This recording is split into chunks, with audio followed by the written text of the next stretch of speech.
Thank you, Prime Minister Netanyahu, for your kind words and for your wonderful welcome here today. And I want to express a special thanks to Sarah, as well as your two sons, for their warmth and hospitality. It was wonderful to see them.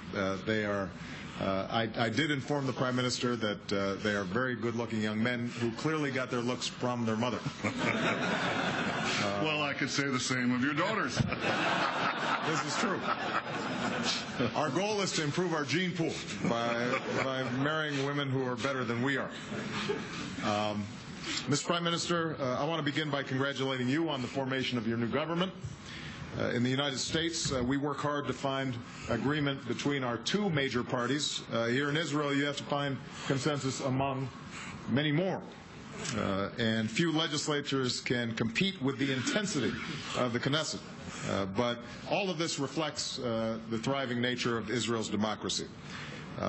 As Bibi mentioned, this is our 10th meeting. We've spent more time together, working together, than I have with any leader. And this speaks to the closeness of our two nations, the interests and the values that we share, and the depth and breadth of the ties between our two peoples. As leaders, our most solemn responsibility is the security of our people. That's job number one. My job as President of the United States is first and foremost is to keep the American people safe. Bibi, as Prime Minister, your first task is to keep the people of Israel safe. And Israel's security needs are truly unique, as I've seen myself. In past trips, I've visited villages near the Blue Line. I've walked through Israeli homes devastated by Hezbollah rockets. I've stood in Sderot and met with children who simply want to grow up free from fear. And flying in today, I saw again how Israel's security can be measured in mere miles and minutes. As President, I've therefore made it clear America's commitment to the security of the State of Israel is a solemn obligation, and the security of Israel is non-negotiable. Today, our military and intelligence personnel cooperate more closely than ever before. We conduct more joint exercises and training than ever before. We're providing more security assistance and advanced technology to Israel than ever before. And that includes more support for the missile defenses like Iron Dome, which I saw today and which has saved so many Israeli lives. In short, and I don't think this is just my opinion, I think, Bibi, you would share this, America's support for Israel's security is unprecedented, and the alliance between our nations has never been stronger. That's the sturdy foundation we built on today as we addressed a range of shared challenges. As part of our long-term commitment to Israel's security, the Prime Minister and I agreed to begin discussions on extending military assistance to Israel.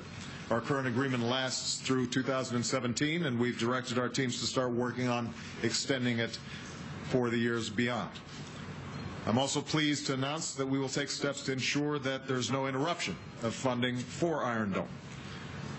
As a result of decisions that I made last year, Israel will receive approximately $200 million this fiscal year, and we will continue to work with Congress on future funding of Iron Dome. These are further reminders that we will help to preserve Israel's qualitative military edge so that Israel can defend itself by itself against any threat. We also discussed the way forward to a two-state solution between Israelis and Palestinians, and I very much welcomed Bibi's words before I spoke. I'll be meeting with President Abbas tomorrow, and I will have more to say on this topic in the speech that I deliver to the Israeli people tomorrow. But for now, let me just reiterate that a central element of a lasting peace must be a strong and secure Jewish state where Israel's security concerns are met, alongside a sovereign and independent Palestinian state.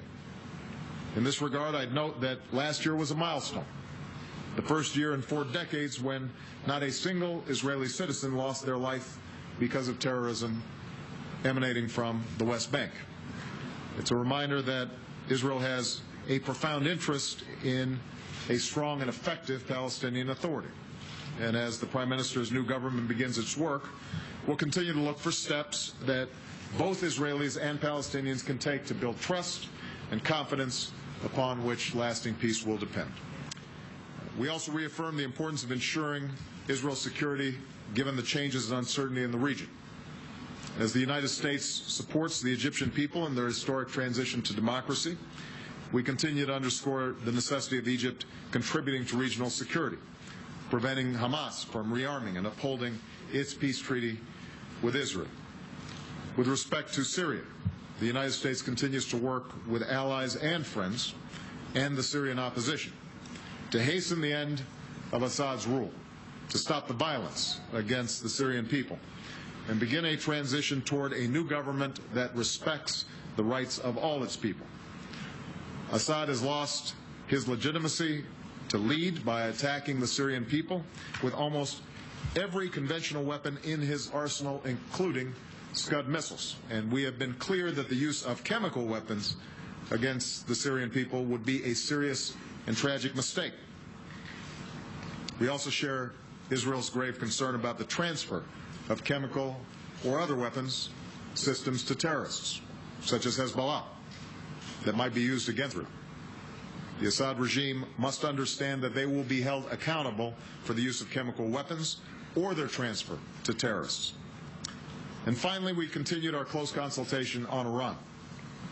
We agree that a nuclear-armed Iran would be a threat to the region, a threat to the world, and potentially an existential threat to Israel. And we agree on our goal. We do not have a policy of containment when it comes to a nuclear Iran. Our policy is to prevent Iran from acquiring a nuclear weapon. We prefer to resolve this diplomatically, and there's still time to do so. Iran's leaders must understand, however, that they have to meet their international obligations. And meanwhile, the international community will continue to increase the pressure on the Iranian government. The United States will continue to consult closely with Israel on next steps, and I will repeat, all options are on the table. We will do what is necessary to prevent Iran from getting the world's worst weapons. Now, meeting none of these challenges will be easy. It will demand the same courage and resolve as those who have preceded us. On Friday, I'll be honored to visit Mount Herzl and pay tribute to the leaders and soldiers who have laid down their lives for Israel. One of them was Yoni Netanyahu. And in one of his letters home, he wrote to his family, "Don't forget, strength, justice, and staunch resolution are on our side, and that is a great deal." Mr. Prime Minister, like families across Israel, you and your family have served and sacrificed to defend your country and to pass it safe and strong to your children, just as it was passed on to you. Standing here today, I can say with confidence that Israel's security is guaranteed because it has a great deal on its side, including the unwavering support of the United States of America.